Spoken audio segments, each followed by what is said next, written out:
만약 당신이 다시 태어난다면 지금의 아내나 남편과 다시 결혼하시겠습니까? 텔레비전 예능 프로그램을 보면 게임을 하면서 종종 나오는 질문입니다. 여러분은 어떠신가요? 다시 태어난다 해도 지금의 아내 또는 남편과 다시 결혼하시겠습니까? 물론 그러한 일들은 일어나지 않겠지만 그만큼 지금의 남편이나 아내를 사랑하는지를 묻는 질문인 것을 우리는 잘 알고 있습니다. 그런데 얼마 전 한 기독교 언론에서 기독교인을 대상으로 이와 비슷한 설문조사를 실시해서 눈길을 끌고 있습니다. 미국 로스앤젤레스에 본사를 두고 있는 크리스찬 투데이는 지난 부활절을 앞두고 기독교인 100명을 대상으로 당신이 만약 다시 태어난다면 크리스천이 되고 싶은가? 라는 제목으로 온라인 설문조사를 실시했습니다. 구글 설문조사 플랫폼을 사용한 이번 조사 결과 그렇다라는 응답이 83.8%, 아니다는 16.2%로 나타났습니다. 즉 크리스천 5명 가운데 4명 이상은 다시 태어난다 해도 크리스천이 되고 싶다고 답한 것입니다.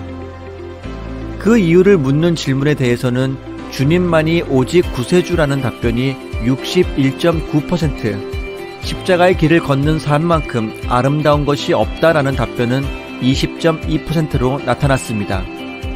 이 외에도 내게 주어진 사명이라는 답변이 15.5% 등으로 나타났습니다. 그렇다면 다시 태어난다면 크리스천이 되고 싶지 않다고 응답한 사람들은 왜 그러한 대답을 했을까요?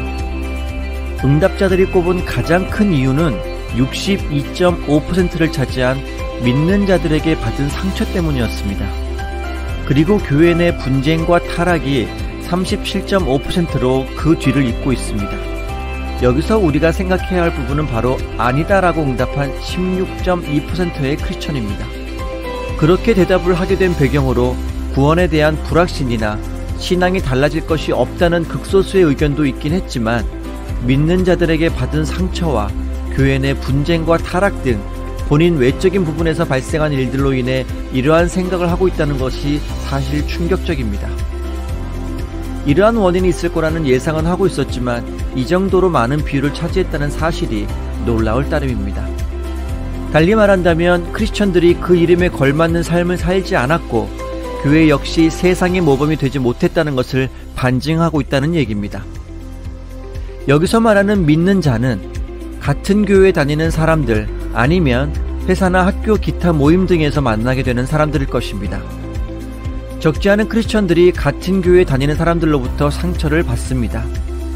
말 한마디나 사소한 행동 하나로 인해 상처를 받기도 하지만 같은 교회 교인이라는 이유로 믿고 보증을 섰다가 사기를 당하는 등 세상적으로도 용서받지 못할 큰 잘못으로 인해 상처를 받는 경우도 보게 됩니다.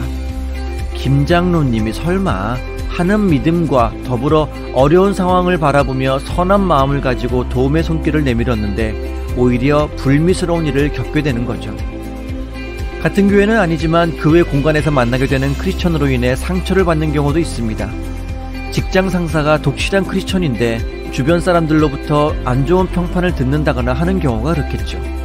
굳이 다른 크리스천들을 향해 손가락질할 필요는 없습니다. 중요한 것은 고린도후서 2장 15절 말씀처럼 나 한 사람이 하나님 앞에서 그리스도의 아름다운 향기를 내며 주변 사람들에게 선한 영향력을 끼치고 있는지 아니면 악취를 내며 기피 대상 1호가 되고 있는 건 아닌지 스스로를 돌아보는 것이 필요한 때입니다. 여러분은 어떤 크리스천인가요? 이상 다선이 교견 뉴스였습니다. 감사합니다.